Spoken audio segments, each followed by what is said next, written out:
Anyways, now we could get into the Batman. Yes. Because, now he has seen it. yes, we both watched it, and by the time this comes out, it'll be an ample amount of time for you guys to have seen it as well. So Yeah. Basically, if you didn't see it by now, you suck. we're Tough. comfortable with a spoiler review. That's crazy. Yeah. Spoiler alert. I'll flash the timestamp of when we're finished talking about Batman up on the screen. No. And yeah. Where do we start? Zoe Kravitz is so fine. That's what I'm saying. That's what I'm saying. That's what I'm saying. That's what. No. Just flips the bench. That's what I. Get right into the water, goddamn. Yeah, that's what I. How did you know we were back at the beach? It's changed like 30 times. No, it's just we have that. We Yeah, for got sure. it like that. But yeah. Okay. But no, Zoe Kravitz is fine as hell. Here, this is like a little bit off topic. I don't like to watch SNL, but she was hosting SNL, Oh. and again, it's just got me. This movie put me on to a new celebrity crush I didn't think I was gonna need or have, and man, it's problematic. It's a problem. I don't see a problem. I don't have a problem. Yeah. But man, she fucking stole the show. Every scene she was in, I felt like. Yeah. It's just, I mean, I think a common complaint is that they wish they had more of her. I agree. Not just because she is like Too fine. too fun. No, not just that, but also like her portrayal of the character is also like really engaging. You know, it's just her and Pattinson's Batman. Like their chemistry and interactions were always like, I don't know. They just had me glued to the screen. You know. Yeah. Like, I thought Pattinson, while his Bruce was always, like, really emo, like, Yeah. almost to the point where I couldn't take it seriously at points. Like, he was always brooding. Alfred. Yeah. You're not my dad. Yeah.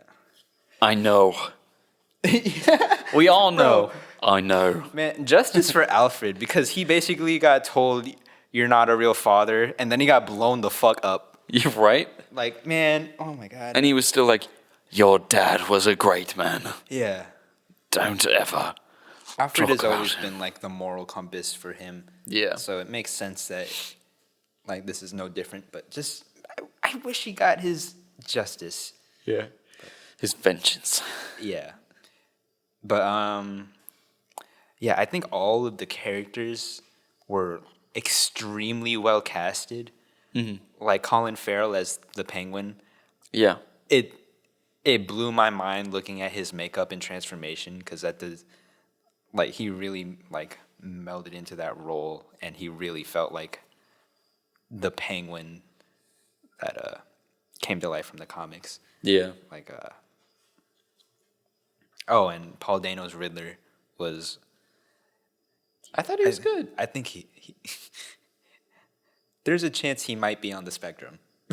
Probably. Yeah. But I thought he was fucking hilarious, man. The interrogation scene where he's like, Bruce. I want to talk about that interrogation scene because that's one of the reasons why people were telling me that this movie was mid or bad in some way. Oh, they didn't enjoy it? They were telling me that they thought the Riddler was like, I don't know if they thought that he wasn't serious enough or they took that scene too seriously. But he was being very dramatic and kind of like out there and You couldn't batshit insane. Yeah. That was kind of the vibe I was getting from it. And like you said, I think that it was something that felt more real than just someone being, oh, and I'm loud because I'm a crazy, yeah, you know? Yeah. It was like, it was uncomfortable. So I understand why people were like, yeah, I felt like laughing. And I think that was kind of the point. Because it wasn't that it was necessarily humorous. It was like uncomfortable to the point where you're like, oh, this is awkward. Yeah. I don't know. But I think man. that's what he was going for. Yeah, I love, and I'm gonna start like quoting this and using this, but when Batman is going off on him, like, "You're a psycho. You're gonna die in here alone," and then Riddler's just like, "No, no, no. This is not how I thought this was gonna go. I had it all planned out. No." It was such an odd scene to see, Oh though. my god, I love that. I'm gonna just start yelling "no" like that all the time. No. Yeah, it's just like, we can't do the beach episode. No. I will literally kill you. Like, I will push you out of the car door if you get in that car and are like, "Hey, you want to go get food before we record?" No. Oh, God. As I'm rolling down the street, you're just like, this is not how I planned it. Just full circle. Yeah. Literally. Doing full circles. Dude, sick pun. Yeah, right? Yeah, solid. I can be somewhat funny Yeah, at times, yeah, accidentally. yeah. But no, I thought the Batman was dope. And I know that it's not perfect. Yeah. I think that it's one of those things where, like, I feel like it's really easy to criticize Marvel when they make a mediocre movie because they generally have a formula for making a solid enough movie to where everybody's going to enjoy it. Yeah. Like, I would argue that Endgame wasn't necessarily, like, the most amazing Marvel movie. I'd say Endgame and No Way Home, because they're both just so packed with things Yeah. that it's hard to, like, really, from a filmmaking perspective, make everything as sound as it should be. Yeah. I think it was more of, like, a movie for fan service. Exactly. Where Infinity War, I think, was the better movie out of the two Avengers movies. Yeah, same. Because it did just feel like everything was, like, put together better. The shock at the end was a more genuine feeling because you didn't expect it. Mm-hmm. I think that, like I said, it's easier to criticize Marvel when they drop something like Eternals that not everybody is really sold on. Mm-hmm. Even though it's not a bad movie. I still give props for trying something different and not so formulaic of their normal movies. The way I'm trying to twist this back comics. is that DC has not had as solid of a run as Marvel. Yeah. So anytime they make something that, even if you believe that this movie is mediocre, to some extent I give it more credit because it was better than most of the shit they make. Yeah. Like, it's like when Aquaman came out and, you know, it wasn't necessarily like the perfect superhero movie, but it was a lot more fun as a DC film. Relative to their other. Exactly. Yeah. Where, like, then Suicide Squad, the new one that came out. Oh, yeah. Comparing that to the first one that came out, the Suicide Squad was dramatically better. Yeah. And that's why I think it gets such, like, high praise in comparison. I feel like, to put this into, like, a rap head perspective, Cool. It's like Marvel is Drake, and then let's say, I don't want to say Logic is DC. That's what I was thinking in my head. No. Because Logic, we've seen, can do good things, but they have a bad track record, like, overall. Mm-hmm. Like, they've put out a lot of shit projects. Yeah. They just can't keep it consistent. DC Where fan. Drake has put out so many classic albums that even when he puts out a Certified Lover Boy that's kind of like, Yeah. you know? DC fanboys top 5 rappers: Logic, Hobson, Joyner Lucas, NF. Tom McDonald. No. But it's like Drake would be Marvel, where he's put out these classic albums to the point where when he drops something that's like mediocre, it's like, it's really easy to be like, this was a bad album. Sure, comparative to other Drake albums. Yeah. Eternals wasn't necessarily, it was like a DC level good movie, I feel like. Yeah. I don't know if that's a bad take. But it was criticized like it was an awful Marvel movie Yeah. because I feel like comparatively, Marvel has a really good format of giving people movies that are fun and entertaining, even if they're not the best film. Yeah. When watching No Way Home, I was freaking the fuck out. Yeah. So I think that's the thing. I think when DC does something, like I think the Batman was a good movie, I think I also give it a little bit of extra praise because this is one of the very few good movies that they have. What would you rate it?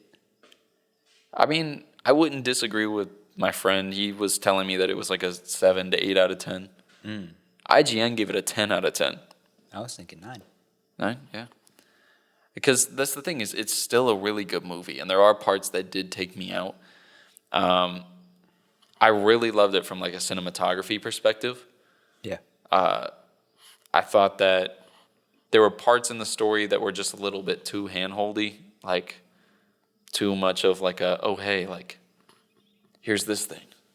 Also, remember that thing that you were telling me about? I looked into it, and here is like all the information on it.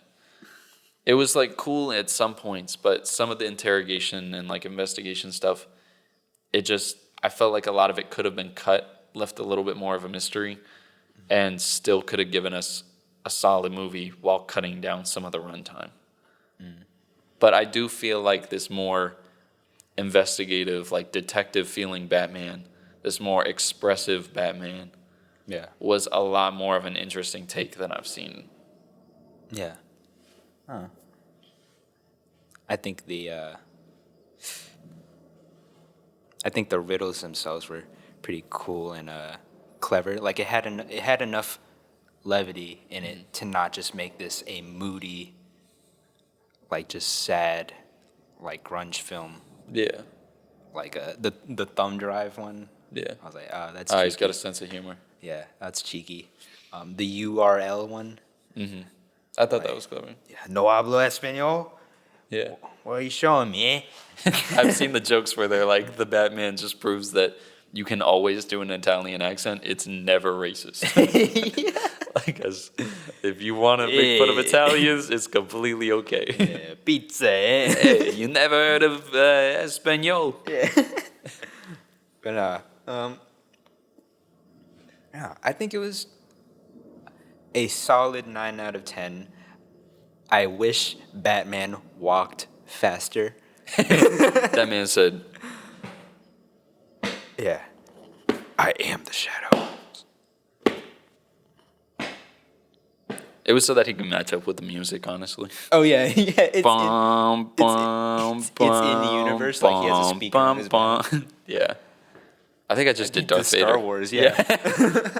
My fault. No, I think actually there were some definite parallels between that. Like whenever he would arrive out of the shadows, it did feel like Darth Vader's theme because he is just sort of that menacing dark character as well. Yeah. That is down to beat some ass real quick. Yeah. So, yeah. Darth Vader don't beat ass like that, though. Rogue One was a good showing of like Vader's like raw power. Yeah, you're right. So that end scene in particular, like that reminded me a lot of that, and I fucking love that end scene in Rogue One. So maybe that's why I enjoyed whenever Batman would do that. Yeah. So, yeah. No, because he was kicking some ass. Oh, yeah. Man. Robert Pattinson is so lucky. Yeah. No, it's crazy. Like, seeing them do, like, photo shoots after the fact. Like, I don't know. It's crazy to see them together. Yeah. They're both just such, like, pretty people, not to be weird. But, like, it's just, like, how does that happen? Like, how do people look like that? Yeah. How do I look like that? Who allowed this? How do I become Robert Pattinson? That's allowed? When am I going to meet Zoe Kravitz? Yeah. That's all I need to know. Sorry, what? I was. You just thinking about it? Yeah, just. Yeah, me too. It's okay. No, also like that end scene where, like, before they ride off into the sunset on their motorcycles, just like, he's like staring her down. But I thought he was gonna go in for the kiss, but no, he just like is just like looking at her. It's just It's Yeah. No, it made it even more funny when you see like the video of the stunt double crashing the bike. Because now I know the context. No, it's because he's just in a full suit and then just out of nowhere, it's just he's like stiff as hell and just tumbles. Yeah. Here, play that real quick. Nice. Yeah, cool. Audio listeners You again. potentially could have just timed that perfectly, you know? Possibly. Let's hope.